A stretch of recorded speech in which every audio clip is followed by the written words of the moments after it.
Agradezco a la senadora Pilar Ortega, presidenta de la Comisión de Justicia del Senado, el que se encuentre o el que me haya invitado para estar esta tarde aquí con ustedes. Yo de lo que quiero hablar brevemente es cómo veo yo, desde mi punto de vista, la situación en la que actualmente nos encontramos en el sistema penal acusatorio. Mucho de lo que he dicho lo he estado escribiendo en los periódicos El Universal, El País y en algunas otras publicaciones, de manera que voy a ser breve y si alguno de ustedes desea que al final tengamos un comentario o algún intercambio de opiniones, con todo gusto estaré en posibilidad de tratar de responder sus preguntas o sus comentarios. Yo quisiera dividir esta muy breve presentación en tres partes. La primera, los problemas que me parece se generaron desde la reforma del 2008, algunos de los cuales atendimos, algunos de los cuales quedaron pendientes. Dos, dónde nos encontramos actualmente. Y tres, qué soluciones puedo yo prever para algunos de estos problemas, sobre todo los más importantes. Creo que no se trata ahora de repartir culpas, de ver quién falló, quién hizo las cosas bien, quién no actuó, sino cómo enfrentamos algunos de los problemas que sin duda alguna está generando el sistema penal acusatorio.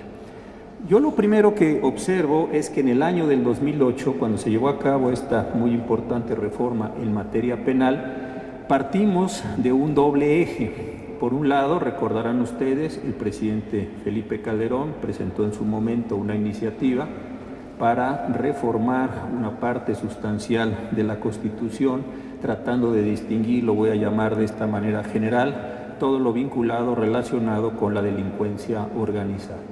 Y por otro lado, la red de derechos, que en ese momento tenía distintos actores, algunos de ellos muy connotados, presentó una iniciativa para establecer en nuestro país el sistema penal acusatorio. Yo creo que desde el origen se generaron dos tensiones, o si ustedes quieren, una tensión por dos causas, que fue precisamente el buscar simultáneamente el que se generara esta diferencia para tratar temas relacionados con delincuencia organizada y sistema penal acusatorio. ¿Y por qué lo digo? Porque quienes empujaron todo lo vinculado con el sistema penal acusatorio estaban pensando en un sistema hipergarantista y quienes empujaban el sistema de la delincuencia organizada estaban más bien tratando de encontrar un punto de partida para establecer restricciones importantes.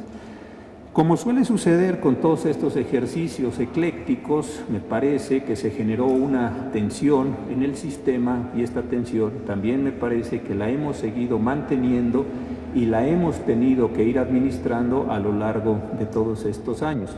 No es una tensión fácil, es una tensión que tiene mucho que ver con el establecimiento de una clase especial que es el tema de la delincuencia organizada. Y como sabemos, históricamente se podrían señalar muchos casos, estas categorías de excepción suelen ir atrayendo, suelen irse apoderando del resto de las categorías ordinarias hasta llegar a un punto en el cual lo que en principio parecía excepcional va quedándose, va apareciendo o va aplicándose en las situaciones ordinarias. Entonces creo que este es un problema de una enorme importancia que se generó desde el comienzo en esta transición o en esta, no transición, transacción entre dos iniciativas de lógica distinta.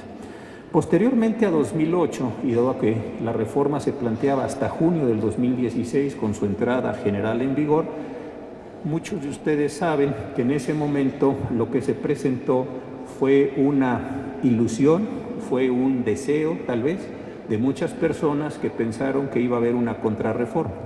Seguramente muchos de ustedes escucharon que en esta materia no había mucho que hacer o no tenía mucho que hacerse porque tarde o temprano esto era tan novedoso, tan ajeno a nuestro orden jurídico, que lo que habría que hacer era esperar porque alguien, supongo que pensaban en una decisión presidencial, provocaría una contrarreforma y consecuentemente no habría necesidad de hacer este proceso de transformación. Yo creo que esto generó una pérdida de tiempo extraordinariamente grande muchos estados de la República, muchos autores, muchos prestigiados académicos, inclusive, no hicieron su tarea. En ese momento era una tarea reflexiva, en ese momento era una tarea orientadora, en ese momento era una tarea tratando de animar lo que podría haber sido aquello. Simplemente me parece que se dejó pasar el tiempo en este sentido. Cuando finalmente empezaron a despertar algunas de las personas y de las instituciones, no los entusiastas desde el comienzo, sino algunos ya en un sentido general, me parece que también hubo una confusión conceptual bien interesante y que la estamos padeciendo, y es que se pensó que esta era una reforma estrictamente judicial. Como se hablaba de una reforma judicial, me parece que en el ánimo así de las representaciones se pensó que lo que estábamos haciendo o lo que tendríamos que seguir haciendo tenía que ver básicamente con juzgadores, y consecuentemente no había necesidad de ajustar al resto de los actores que estaban participando o iban a participar de distintas maneras en estos procesos judiciales. Y eso también me parece que generó un conflicto o un malentendimiento en este sentido. Mientras algunas instituciones, como el Poder Judicial de la Federación, empezó en esos momentos tímidamente, tampoco es que haya arrancado en esa situación de una manera entusiasta y acelerada, sí tímidamente, sobre todo con capacitación judicial, empezó a preparar a sus jueces en lo que se suponía sería el nuevo paradigma de estos derechos. Me parece que otras instituciones, luego voy a volver sobre esto, no hicieron un ejercicio semejante de representarse a sí mismos lo que iba a ser esta reforma judicial. Por otro lado, también me parece que distintas instituciones dejaron de hacer un ejercicio que le voy a llamar un poco chocantemente de culturización. Me parece que no se explicó a la población qué iba a significar este nuevo juicio acusatorio o estos procesos orales. Si dentro de la lógica general del sistema las personas iban a tener que ir a audiencias y en audiencias iban a tener que encarar a sus acusadores, me parece que no se les explicó debidamente esta situación y me parece que ahí estamos teniendo una falla muy importante. Tampoco me parece que se explicó el que por un número muy importante de delitos las personas iban a seguir sus procesos en libertad. Y esto también me parece que está generando estos cambios importantes. Creo que se explicó la parte muy benéfica, a veces extraordinariamente ideologizada, de los cambios que se estaban viviendo, pero no se explicaron el enorme conjunto de cargas que estos procesos iban a significar. Y esto también creo que es un tema central en estos mismos sentidos. Desde mi punto de vista, el cambio hacia los procesos acusatorios, en términos de cultura jurídica, no de transformaciones jurídicas, ha sido uno de los más importantes que hemos enfrentado en los 200 años de vida nacional. Sé que en el medio han habido diputados de partido, que ha habido capítulo económico en la cuestión, ha habido muchas cosas. Yo lo que me estoy refiriendo es a la transformación de la cultura jurídica y creo que este proceso puede parecerse en mucho al proceso que se dio en alrededor del 870 con la adopción de la codificación después de tener aquel conjunto de fuentes muy desparramadas de los ordenamientos españoles. Entonces creo que como cambio cultural, yo no sé si ustedes coincidan, pero me parece que no ha habido otros cambios donde se ha forzado tanto a la cultura jurídica nacional tenerse que transformar en esta misma medida. Y este cambio que estamos viviendo en materia penal me parece que se está arrastrando para otras muchas materias. Estamos viviendo ahora un cambio en materia mercantil, en juicios de una cuantía inferior a 500,000 pesos de capital. Las modificaciones que al parecer se están empezando a entender en materia laboral van por el mismo sentido de la oralidad. Se está haciendo una discusión ahora que está corriendo en las legislaturas de los estados para materia civil y familiar, de forma que si ustedes suman todos los procesos nacionales que van a migrar próximamente hacia la oralidad, pues yo creo que estamos hablando del 70-80% de los procesos nacionales, porque quedarían en fuera los de burócratas, los del apartado B, que tienen su propia lógica. Me parece que también van a migrar los administrativos y próximamente creo que los agrarios, con lo cual únicamente quedarían los electorales, dado que la justicia militar prácticamente de siempre tiene una condición de oralidad. Entonces creo que estamos viendo uno de los grandes cambios culturales del país.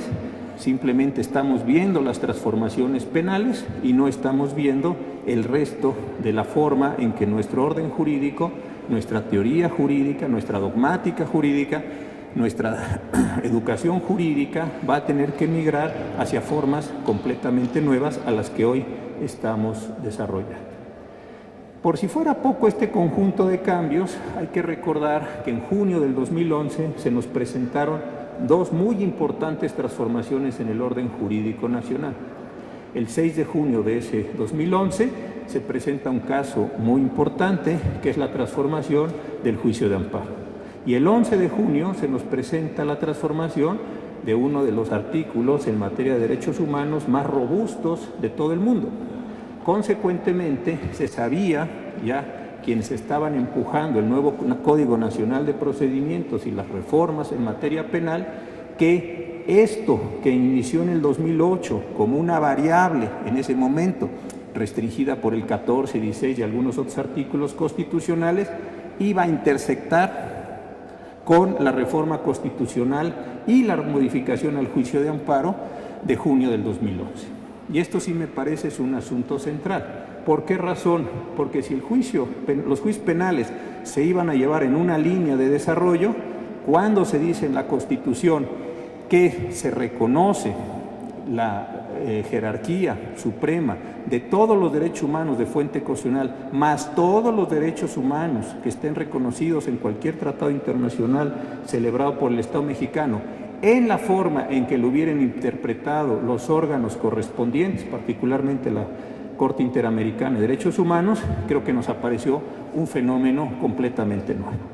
Entonces, para junio del 2011 ya sabíamos que el juicio penal de origen no era el juicio penal de origen, sino era el juicio penal de origen engarzado, enlazado, desarrollado, si ustedes quieren, con la reforma de junio del 2011. Entonces, esto sí tiene una transformación, me parece, sustancial, que no la vio el que no la quiso ver, pero estas transformaciones era bastante evidente que se iban a dar. Y por si fuera poco, se transforma el juicio de amparo.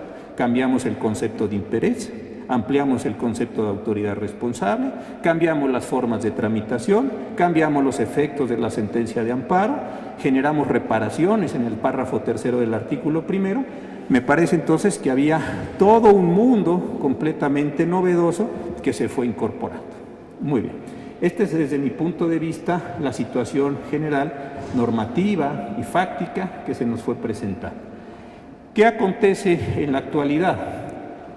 Yo no digo nada nuevo a lo que he estado tratando de escribir, no con el ánimo desde luego de simplemente aparecer como alguien que está preocupado, sino como alguien que cree que tenemos que enfrentar algunos problemas que en un momento les digo. Seguramente algunos de ustedes vieron la película o conocen el fenómeno de algo que en los Estados Unidos se llamó la tormenta perfecta. Es una película interesante y el fenómeno meteorológico es mucho más interesante, desde luego, porque tres huracanes que en principio no tenían ninguna posibilidad, salvo una probabilidad muy menor, de enlazarse, se unen. Y probablemente piensan, en este sentido, los meteorólogos, que es el fenómeno más grande que se ha presentado, tal vez en la historia, en términos atmosféricos. Dos huracanes grandes, por alguna razón, de algún cambio de viento, se unen y ya forman una masa gigantesca, y esa masa es tan grande, estoy hablando esto de la costa este, ahí por Boston, que logra atraer un huracán más pequeño que está en la Florida y se vuelve aquello en una cuestión increíblemente grande, increíblemente peligrosa. Yo lo que planteaba en algún artículo ya de hace varios años es que si no cuidábamos todos estos elementos que estábamos viendo, podríamos entrar en algo que le llamaba yo una tormenta judicial perfecta, porque fenómenos que en principio parecieran no tener entre sí una posibilidad de unificación, iban a llegar a unificarse en ese mismo sentido. Entiendo que es una metáfora y les pido que lo tomen como una metáfora y no mucho más que eso.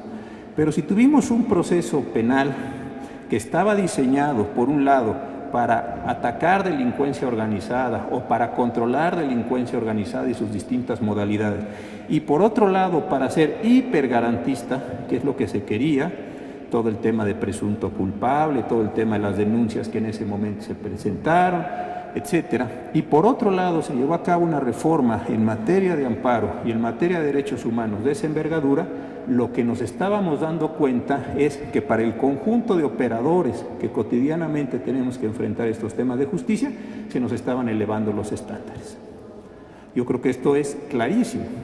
En lugar de utilizar simplemente formalidades esenciales del procedimiento del 14, autoridad competente, mandamiento escrito de la autoridad competente que funde y motive, nos elevaron enormemente los niveles que nosotros, como jueces constitucionales, jueces de distrito, colegiados, Suprema Corte y las pocas ocasiones que los unitarios hacen funciones jurisdiccionales, teníamos que controlar con un estándar mucho más alto, todas aquellas actuaciones que se presentaran, desde el policía hasta los órganos que llevaban a cabo los procesos jurisdiccionales de determinación de cuerpo del delito y presunta responsabilidad. Entonces yo creo que eso quedó muy claro desde el comienzo. ¿Qué pasa entonces? Que este fenómeno penal, este fenómeno constitucional, o estos dos fenómenos se unen con otro conjunto de fenómenos y me parece que empieza a construirse una masa, otra vez tomando mi metáfora y solo como metáfora, de problemas muy, muy grandes. Hace algunos años escuché, un par de años, al comisionado entonces de la Policía Federal, al doctor Mondragón, que en nuestro país había 400,000 policías en el país. Supongamos por un momento que esta cifra del doctor Mondragón es correcta y no ha variado. A lo mejor ustedes me dicen es más, es menos, en fin, debe ser marginal el cambio en este sentido. Supongamos que siguen siendo consistentemente 400,000 policías o algo semejante a eso. Primera pregunta, ¿a cuántos de esos 400,000 policías se les entrenó para que esas personas pudieran llegar a escena del crimen, hacer una adecuada separación, una adecuada intervención, recoger material probatorio, llevarlo adecuadamente a algunos laboratorios o algunas instancias para efectos de poderlos procesar en este mismo sentido? Hace tiempo en una entidad federativa, a alguien se le ocurrió la idea de regalarle a los policías un kit forense.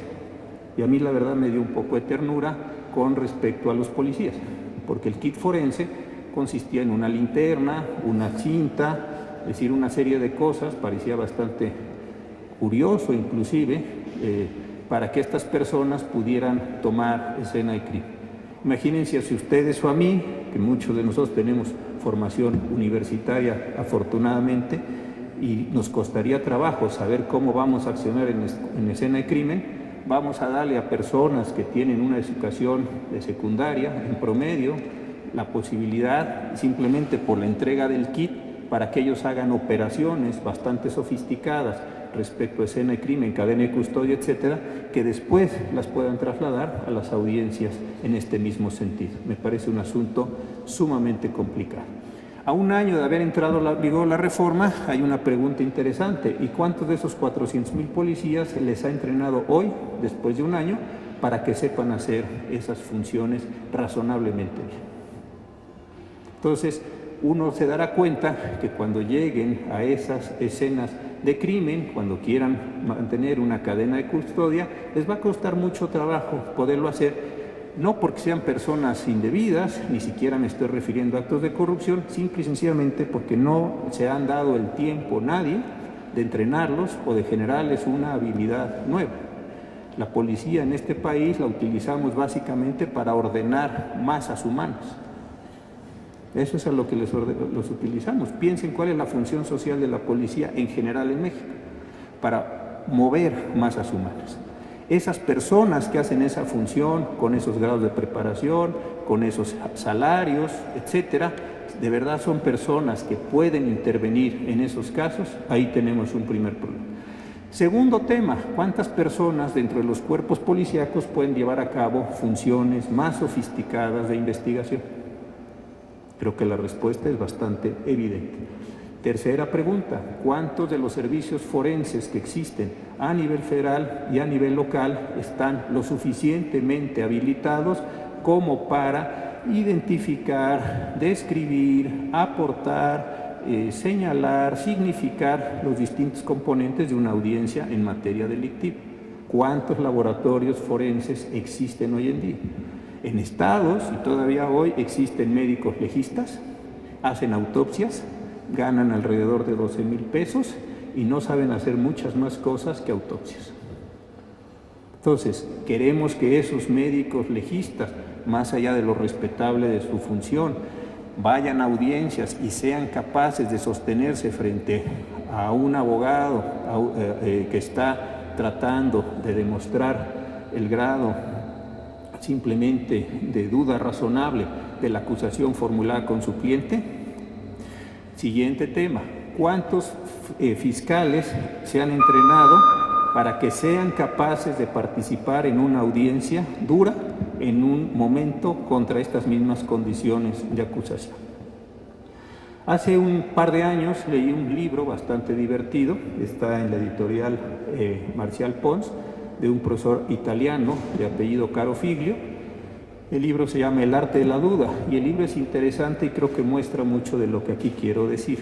No me vayan a decir nada más que esto pasa en Italia, porque si quisimos jugar un juego de serio, pues me parece que tenemos que tomar también los elementos serios que provienen de otros países del mundo.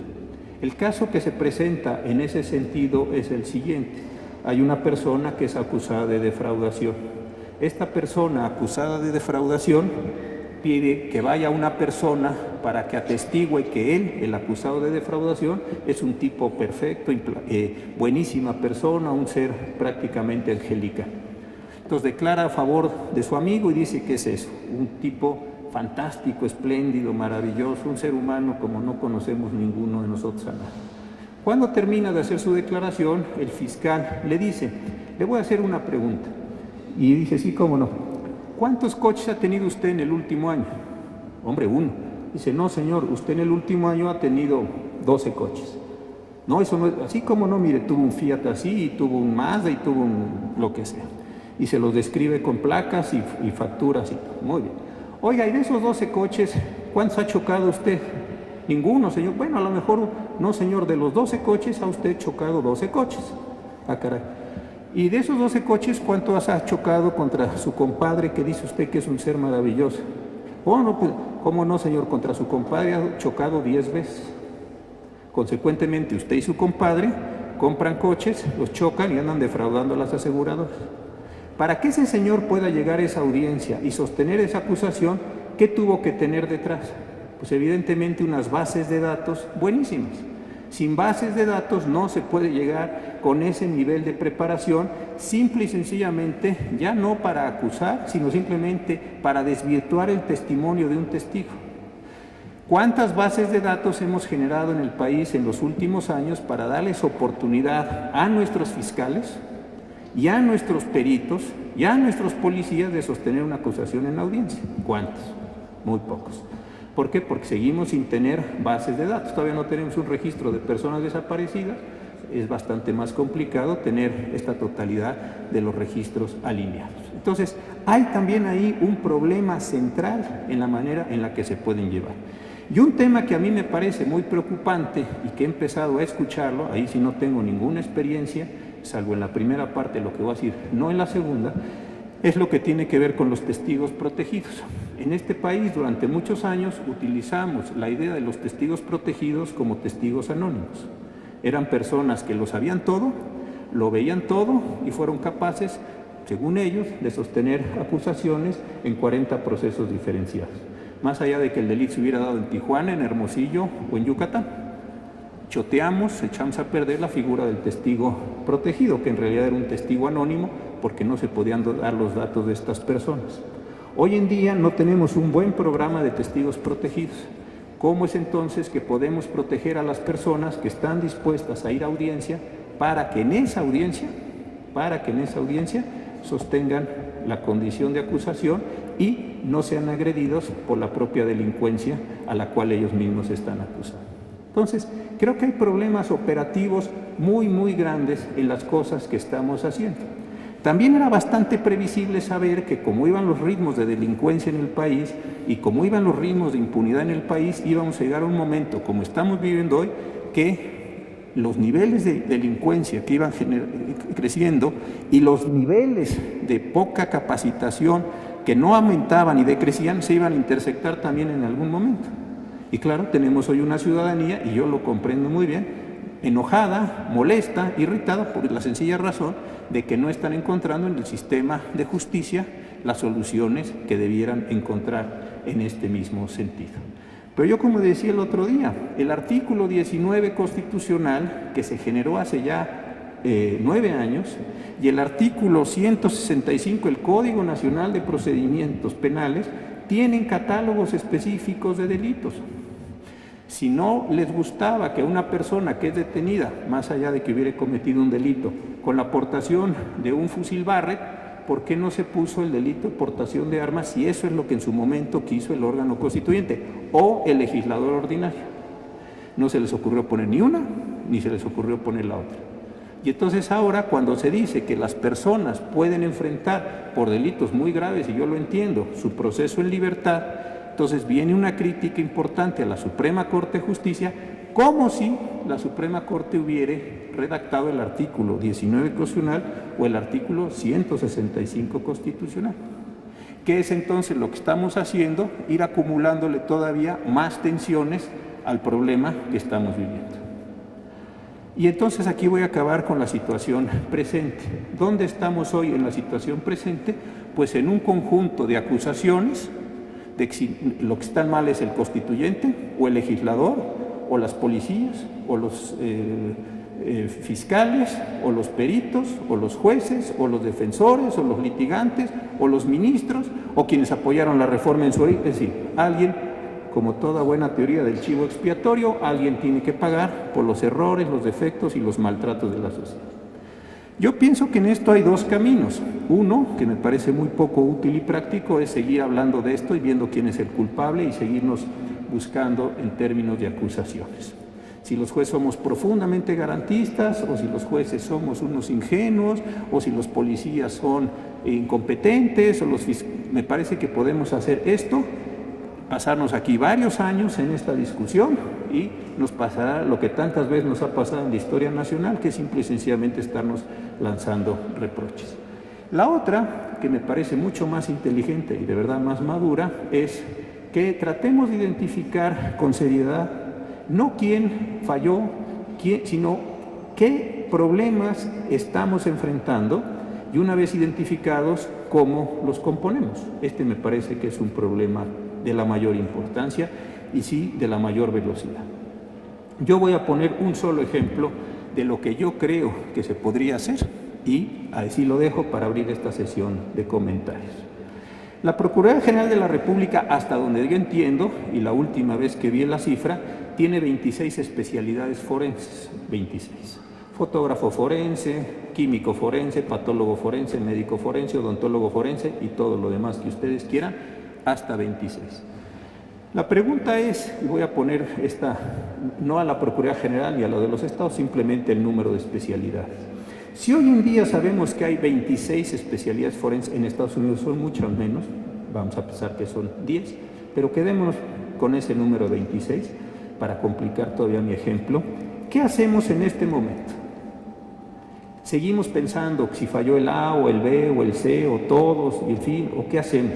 O simplemente nos preguntamos, ¿cómo estamos en términos de habilidades forenses en este país? Si hay 26 especialidades, tomemos una sola, médico forense. Podríamos acudir a los datos de la Organización Mundial de la Salud y preguntarle a la Organización Mundial de la Salud, oigan, ¿cuántos médicos forenses se requieren por cada millón de habitantes? Supongamos que la Organización Mundial de la Salud dijera 1 por cada millón de habitantes. Eso no significa que debíamos tener 120 médicos forenses. redondeando las cifras.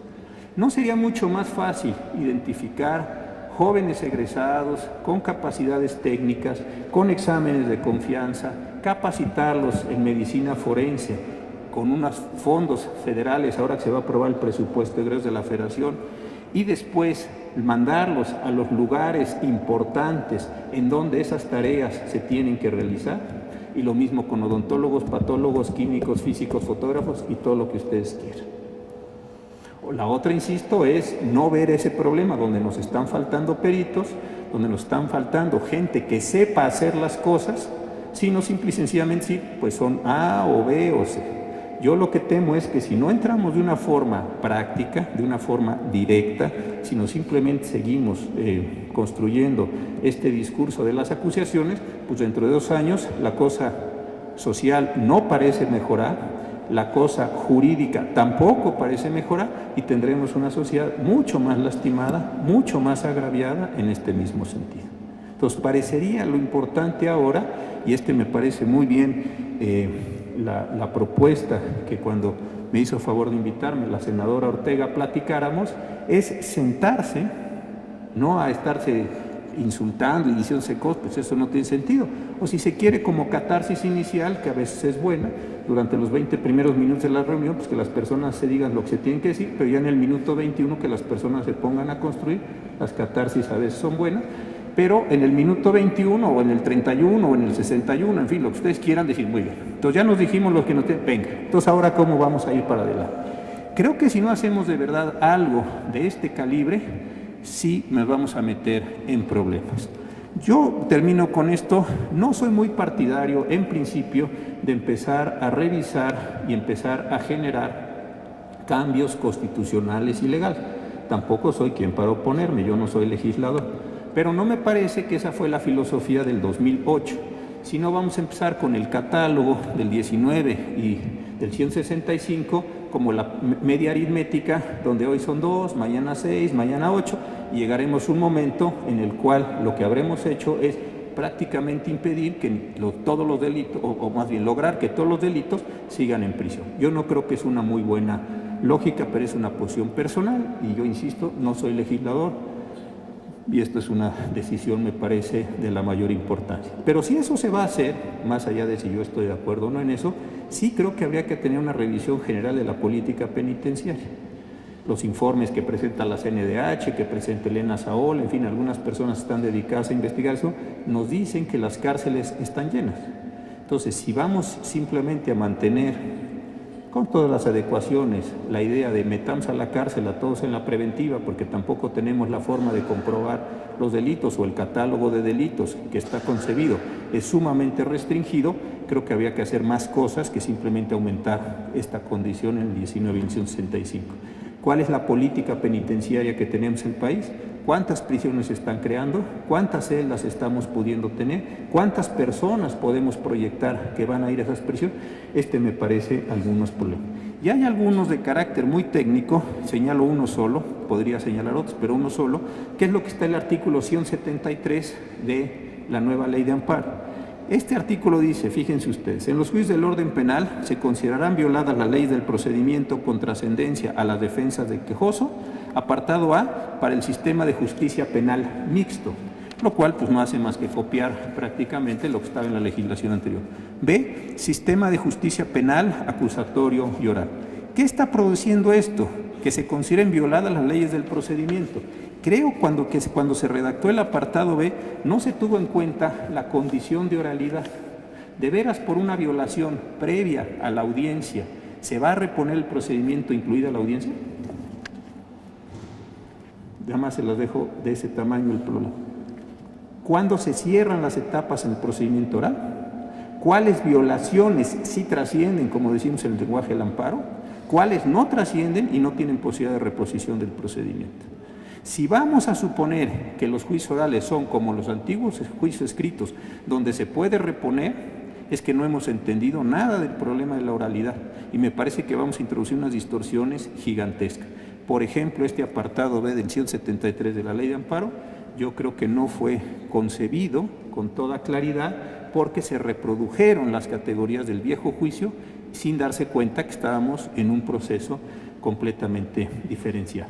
Pero en fin, yo lo que digo es lo siguiente, y con esto termino para dar posibilidad a lo que ustedes quieran comentar, que sí me parece sumamente importante trascender este momento catártico, si quieren todos ustedes, de enorme frustración muy entendible, para decir qué es lo que concreta, puntual, materialmente está fallando, a quienes tenemos que capacitar para que sepan hacer cosas que hoy no saben hacer, cómo insertamos personas en los procesos y cómo logramos que quien haya sido acusado y haya pruebas suficientes para demostrar que cometió un delito se le sancione, y a quien no, pues no.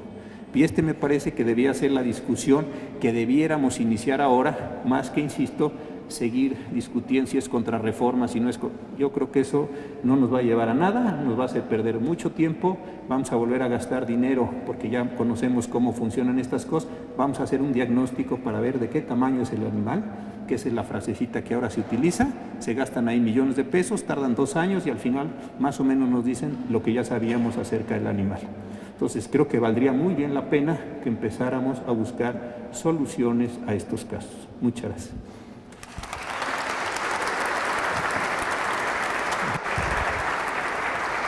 Muchas gracias al ministro Ramón Cosío por este mensaje.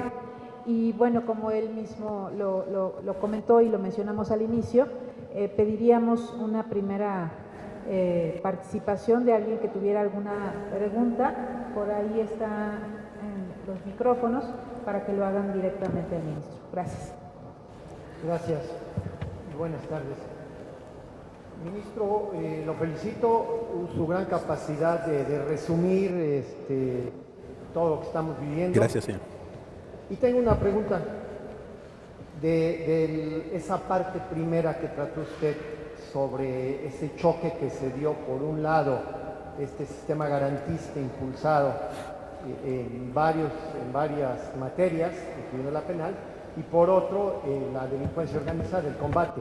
Bien, el punto sería, atrás de este movimiento general garantista, ¿habría algún interés globalizador de otros países del movimiento internacional de derechos humanos, o usted lo ve como algo propio que surgió en nuestro país?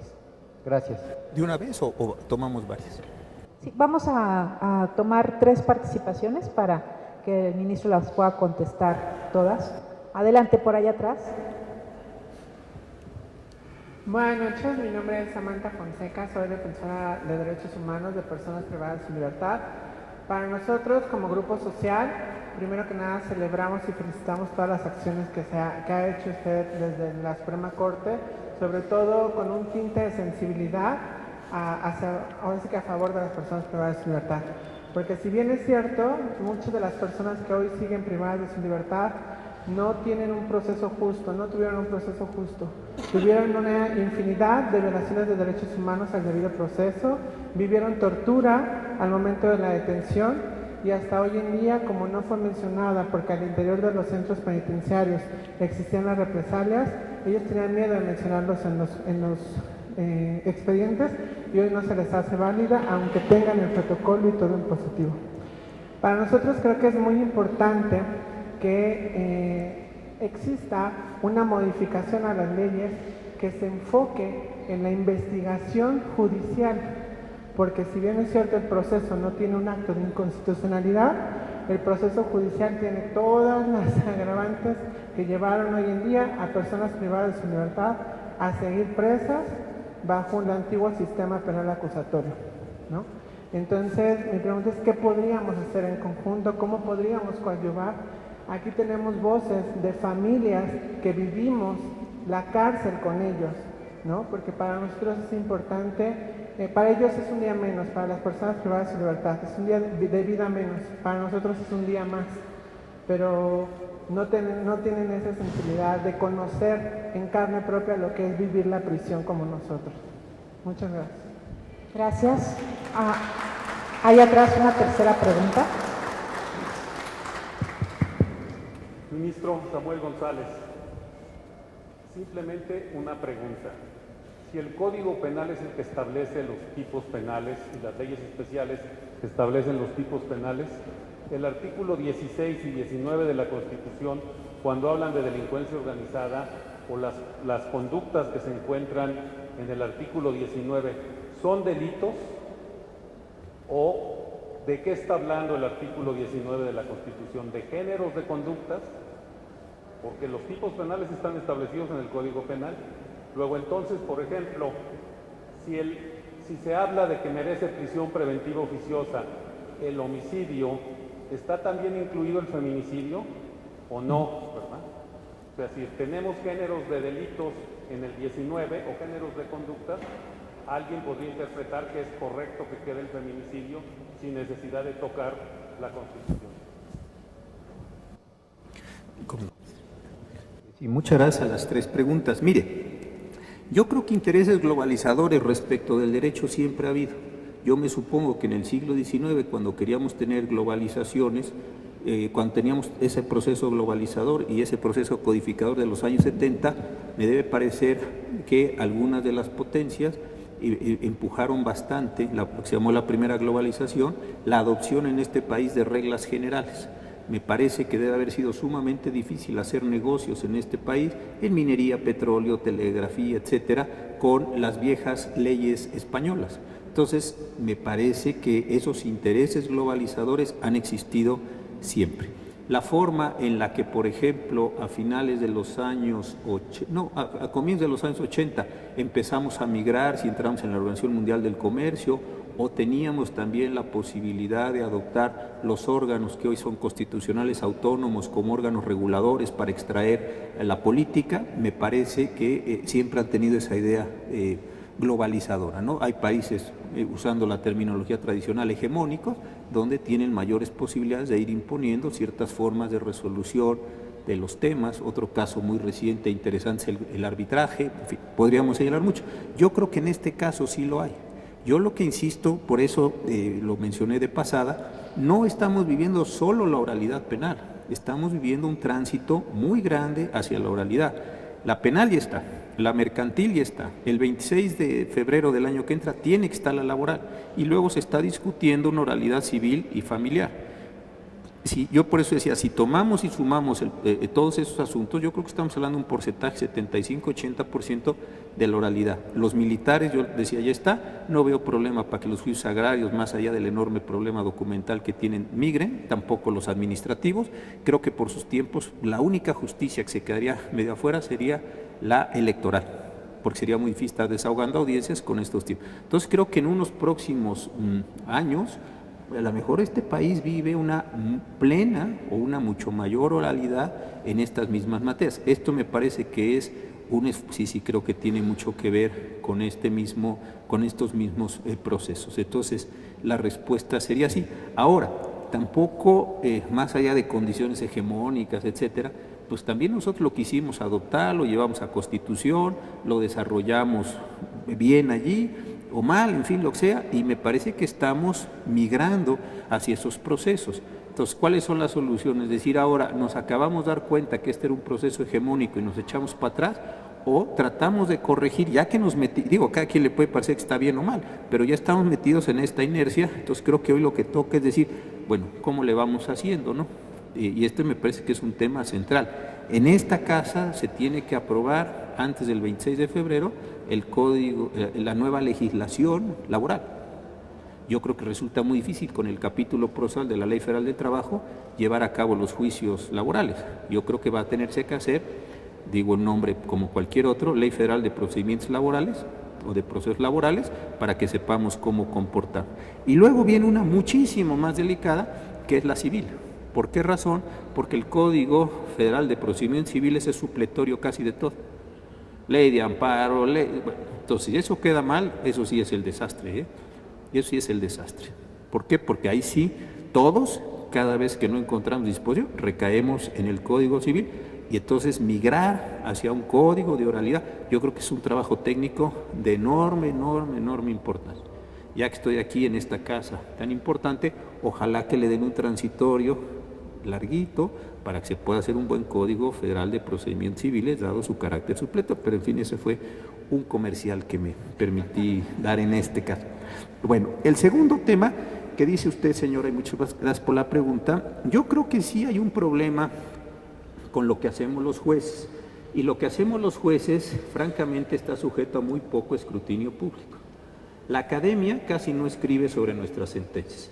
La fuente de los medios de comunicación tiene relativamente poco tiempo yendo con nosotros, aunque cada vez va a mejor en ese sentido. Y la sociedad civil no se ocupa tanto de lo que nosotros hacemos. Entonces, una labor crítica, minuciosa, permanente, seria, sobre lo que hacen los órganos jurisdiccionales, incluida la Corte, no existe. Lo que la gente suele hacer es decir, qué buena decisión, normalmente porque coincide con su ideología. Qué mala decisión, normalmente porque no coincide con su ideología. Pensemos un caso muy respetable, la posición de cada cual, la decisión sobre la interrupción del embarazo.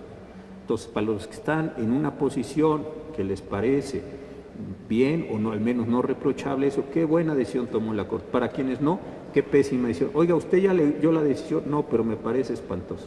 Entonces no hay un seguimiento puntual, cuidadoso, serio. ¿Y eso qué significa? Que no estamos sometidos a una crítica social profunda. Eso, desde luego. Y este fenómeno desapareció en el país por ahí de los años 40. Desde los años 40 para acá casi nadie hace crítica puntual, jurídica, técnica, en este mismo sentido. Entonces creo que ahí hay un problema central.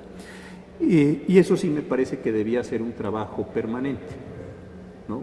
Si usted ve, por ejemplo, una revista de las universidades estadounidenses, inglesas, francesas, la sección más importante de la revista tiene que ver con el control académico de las decisiones judiciales. Y eso sí no lo tenemos nosotros aquí.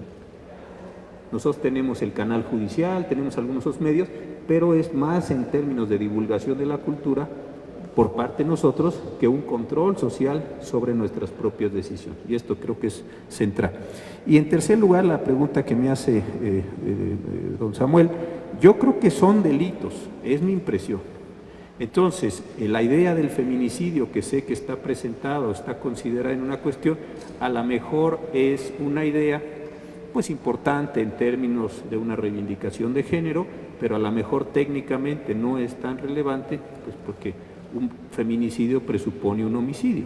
Si se quisiera llevar a un extremo calificado esta condición, pues no veo el problema, pero hay un homicidio, se privó de la vida a alguien para estos efectos. Insisto, entiendo el tiempo que corre, entiendo la condición de las mujeres. El día de ayer, Jornada tenía un informe verdaderamente espantoso sobre el número de violaciones al año en este país, es decir, cosas muy atroces, pero creo que está comprendida en la condición general en ese sentido. Al menos es como hasta ahora lo hemos estado interpretando. Adelante, el procurador de Justicia de Sonora quiere hacer uso de la palabra, una segunda ronda. ¿Podríamos hacer tres más y ya? Porque sí, ahora. Serían una ronda de 3 más para poder concluir. Allá tenemos otra más. Adelante, procurador. Buenas tardes. Primero, agradecerle mucho por su muy interesante exposición. También agradecerle mucho a la senadora Pilar Ortega por este evento también tan formativo e interesante. Y la pregunta que le quisiera hacer, no en su carácter de ministro, sino en su carácter de jurista, que yo tengo entendido que en los juicios orales o en los procedimientos orales en otros países no se encuentra establecido el auto de vinculación a proceso. Entonces la pregunta que yo le quisiera hacer a usted es si considera como jurista que es de utilidad o necesario que conservemos esa figura del auto de vinculación a proceso. Gracias. La siguiente pregunta.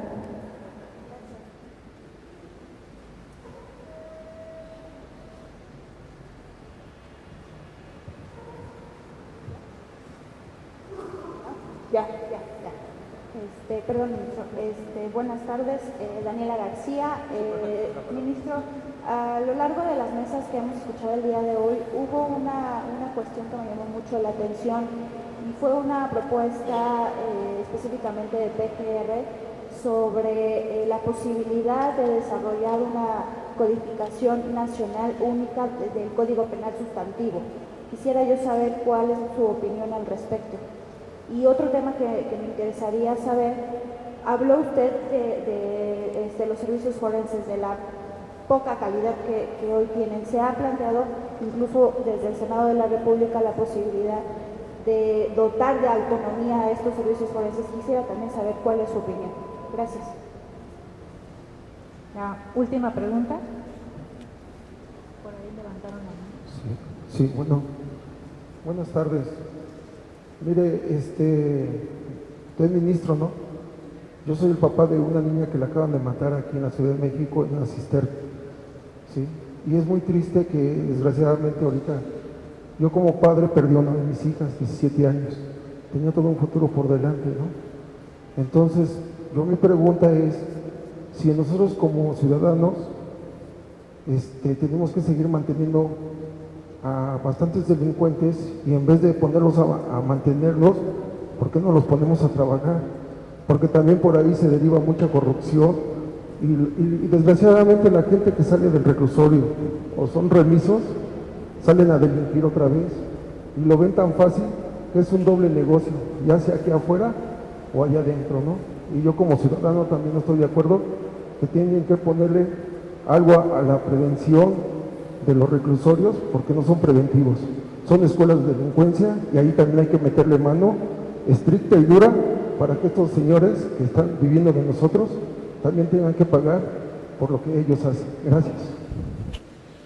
Adelante, ministro. Sí. Quisiera comentar, en primer lugar, el caso de usted, señor, y lamento mucho la situación que pasó y que está pasando.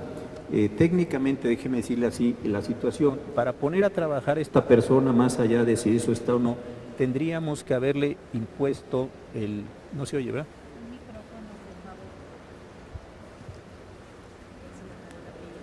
Aquí lo damos. Sí. Le decía que más allá de si lo ponemos a trabajar o no, para poderlo trabajar tendríamos que imponerle esto como una pena. Y para poder imponer esta pena tendríamos que haber a una audiencia. Ya estoy como Belis Domínguez.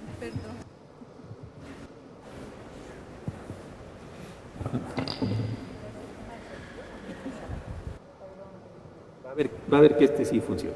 Entonces, le decía, más allá del tema, tendríamos que haberle impuesto este trabajo como pena. Y para poder llegar a la pena tendríamos que haberlo sometido a un proceso. Y sometido al proceso tendríamos que haber acreditado la situación. Entonces, ¿cuál sea la pena para la persona? Pasa precisamente por lo que yo estoy tratando de decir esta tarde. El trabajo jurídico es un trabajo bien técnico, y con la reforma del 2008, la reforma del 2011, el Código Nacional de Procedimientos, etcétera, lo que hicimos fue elevar los estándares, los niveles de lo que se tiene que acreditar o probar. Y esto es muy sofisticado. No es un asunto simple de mostrarle a una persona, como se dice, más allá de toda duda razonable, que esa persona cometió ese delito. No es un asunto simple. Para poderlo hacer, uno tiene que allegarse de un montón de elementos, tiene que tener una capacidad, una habilidad técnica para estar en una audiencia. Recordemos que en el nuevo sistema todo lo que se dice y todo lo que vale se desahoga en una audiencia, una sola audiencia. Si en esa audiencia se es capaz de acreditar, se acredita. Si en esa audiencia, por la razón que se quiera, se perdió el papel, se llegó tarde, se tiene incompetencia, entonces la situación no se va a cumplir. Y es un asunto que yo entiendo es muy sofisticado. Por eso cuando decimos hay que entrenar más policías, hay que tener más servicios forenses, ahora voy con la pregunta de la compañera, etcétera, no es una cosa simple.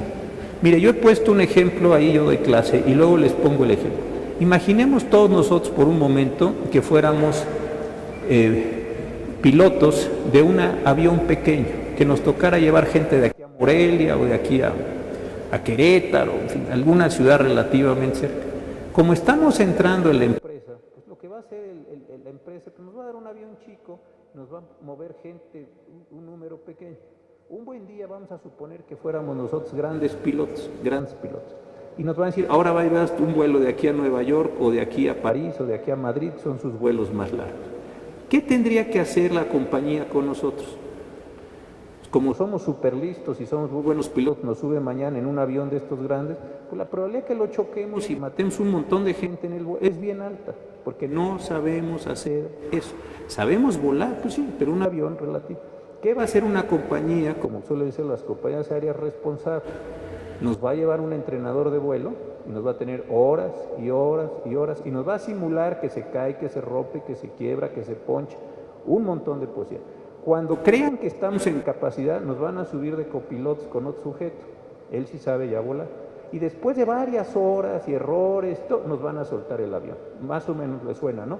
Pues esto es lo mismo que se tiene que hacer en muchas ocasiones.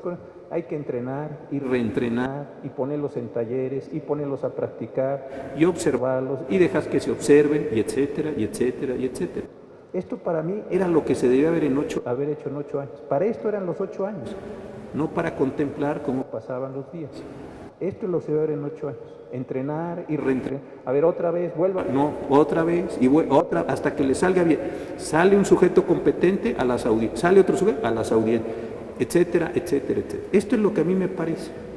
Claro, a menos que querramos decir, bueno, como el sistema no está funcionando, dijo alguien por ahí, adecuemos el sistema a la realidad. ¿A qué realidad? A esta realidad vamos a adecuar el sistema. Eso suena bastante complicado.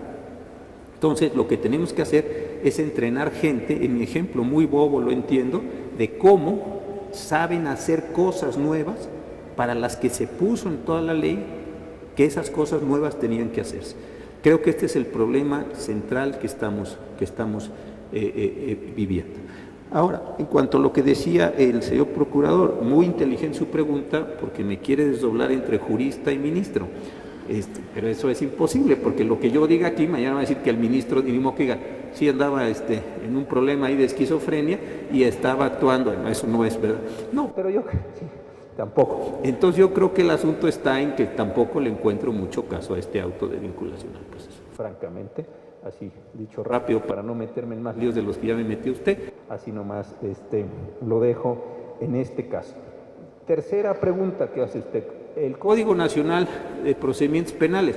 Pues mire, yo creo que en una sociedad ya tan globalizada, con tan pocas diferencias culturales en el país, más de algunas cosas muy reducidas, yo no le veo el problema.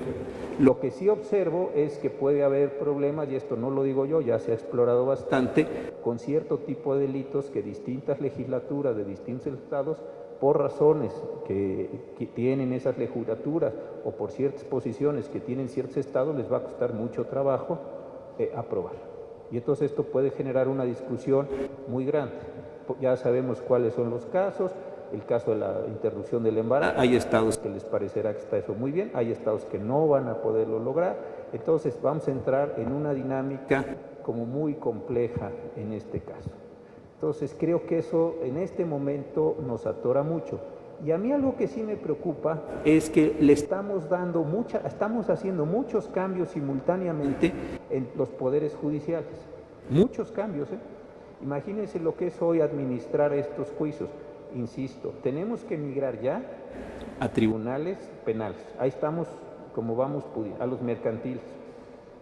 Pronto a las juntas. La federal nomás tiene 500,000 asuntos que nos va a mandar. ¿Cuántas juntas se necesitan? ¿Van a ser unitarios? ¿Van a ser colegiados? ¿Va a haber primera instancia? ¿Va a haber 2 instancias? ¿Va a haber Código Nacional de Procedimientos Laborales? ¿O vamos a ir con la Ley Federal del Trabajo? Son un montón de problemas técnicos que hay que resolver. Atrás viene el civil y atrás viene el familiar. A todo esto vamos a meternos en una discusión general de lo sustantivo. Yo no sé si sea el mejor momento de sobrecargar con todo estos efectos. Y algo que también hay que decir, y a veces, y lo voy a decir con mucho convencimiento, al habernos transformado el juicio de amparo, la ley no quedó perfecta. Es casi imposible que una ley quede perfecta. Y estamos ahorita, mediante interpretaciones buenas o malas, corrigiendo y ajustando y explorando la nueva ley de amparo. Aquí cuando dice que el recurso se presenta acá o cuando no se dice ante quién se presenta el recurso, o cuando no queda claro cuántos días.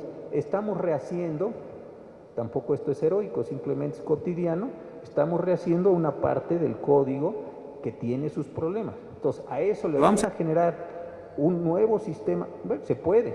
Entonces, hay que hacer lo de una extraordinaria calidad para minimizar la mayor cantidad de problemas que podamos tener. Y finalmente, de los servicios forenses. Yo, mire, en la Academia Nacional de Medicina tuvimos hace un tiempo una exposición de varios servicios forenses de distintas entidades del país. Yo realmente me preocupé, gente de primera, gente del nivel técnico que tenía. Y desde entonces, cuando voy de viaje o hablo con gente o exploro, o en fin, me trato de ver cómo están los servicios forenses. Y otra vez, regresando al comentario que hacía yo con el señor, son realmente muy sofisticados los servicios forenses, no es así nomás de acreditar. Usted tiene una placa dental de una persona, ¿contra qué la contrasta?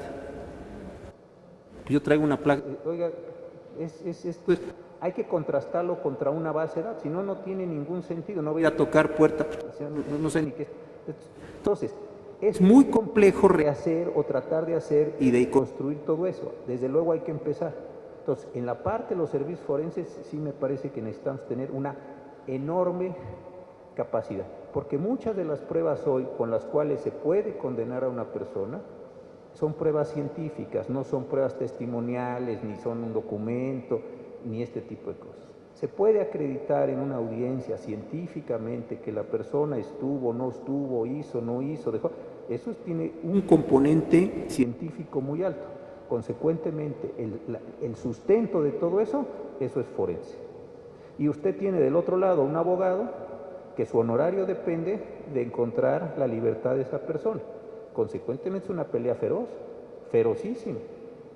De forma que si usted se equivoca, no puede acreditar, acredita mal, acredita a destiempo, etcétera, la probabilidad de que no se logre una sentencia es muy alta.